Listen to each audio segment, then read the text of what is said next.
कक्षा 8 भाग 3 हमारे अतीत। अध्याय 1 कैसे, कब और कहाँ।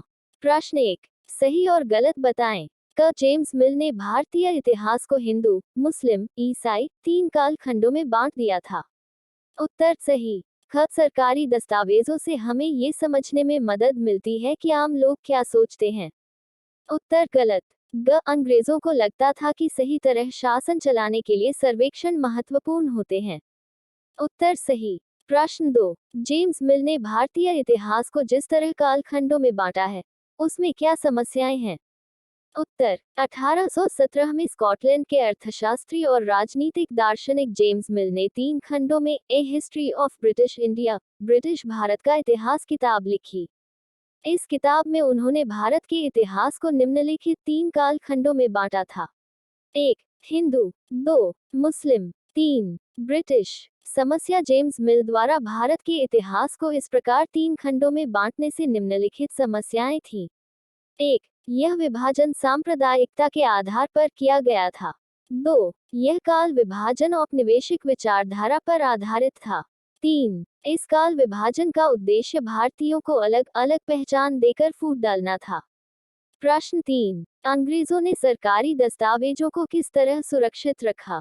उत्तर अंग्रेजों ने सरकारी दस्तावेजों को निम्नलिखित प्रकार से सुरक्षित रखा था।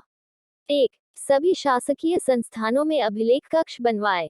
2 तहसील के दफ्तर, कलेक्टरेट, कमिश्नर के दफ्तर, प्रांतीय सचिवालय, कचहरी सभी के लिए अपने अपने रिकॉर्ड रूम कक्ष बनवाए। 3 महत्वपूर्ण दस्तावेजों को सुरक्षित रखने के लिए अभिलेखागार और संग्रहालय जैसे संस्थान भी बनवाए। प्रश्न 4 इतिहासकार पुराने अखबारों से जो जानकारी जुटाते हैं वह पुलिस की रिपोर्टों में उपलब्ध जानकारी से किस तरह अलग होती है। पूर्ण विराम। उत्तर पुराने अखबारों से जानकारियां। पुराने अखबारों से इतिहासकार जो जानकारियां प्राप्त करते हैं, यह संवाददाताओं द्वारा क्षेत्र में जाकर इकट्ठी की गई जानकारियों पर आधारित होती है। इस तरह अखबार घटनाओं का सही और विस्तृत विवरण प्रस्तुत करता है। पुलिस रिपोर्ट के पक्षपातपूर्ण होने की संभावना होती है, क्योंकि पुलिस रिपोर्ट सरकार की सोच, वरिष्ठ अधिकारियों के दबाव तथा जांच अधिकारी के व्यक्तित्व पर निर्भर होती है। आइए करके देखें।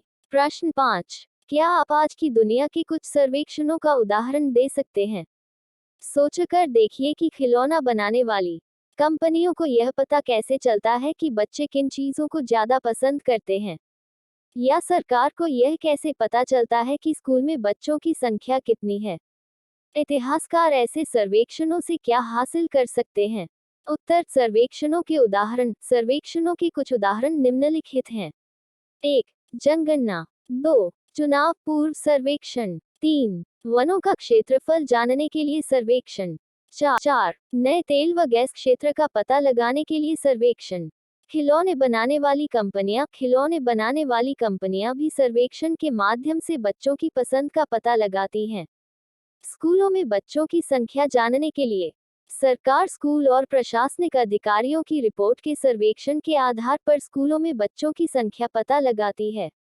इतिहासकारों के लिए सर्वेक्षणों का महत्व। इतिहासकार सर्वेक्षणों से विभिन्न जानकारियां इकट्ठा कर सकते हैं और समाज में आ रहे बदलाव के विषय में लिख सकते हैं।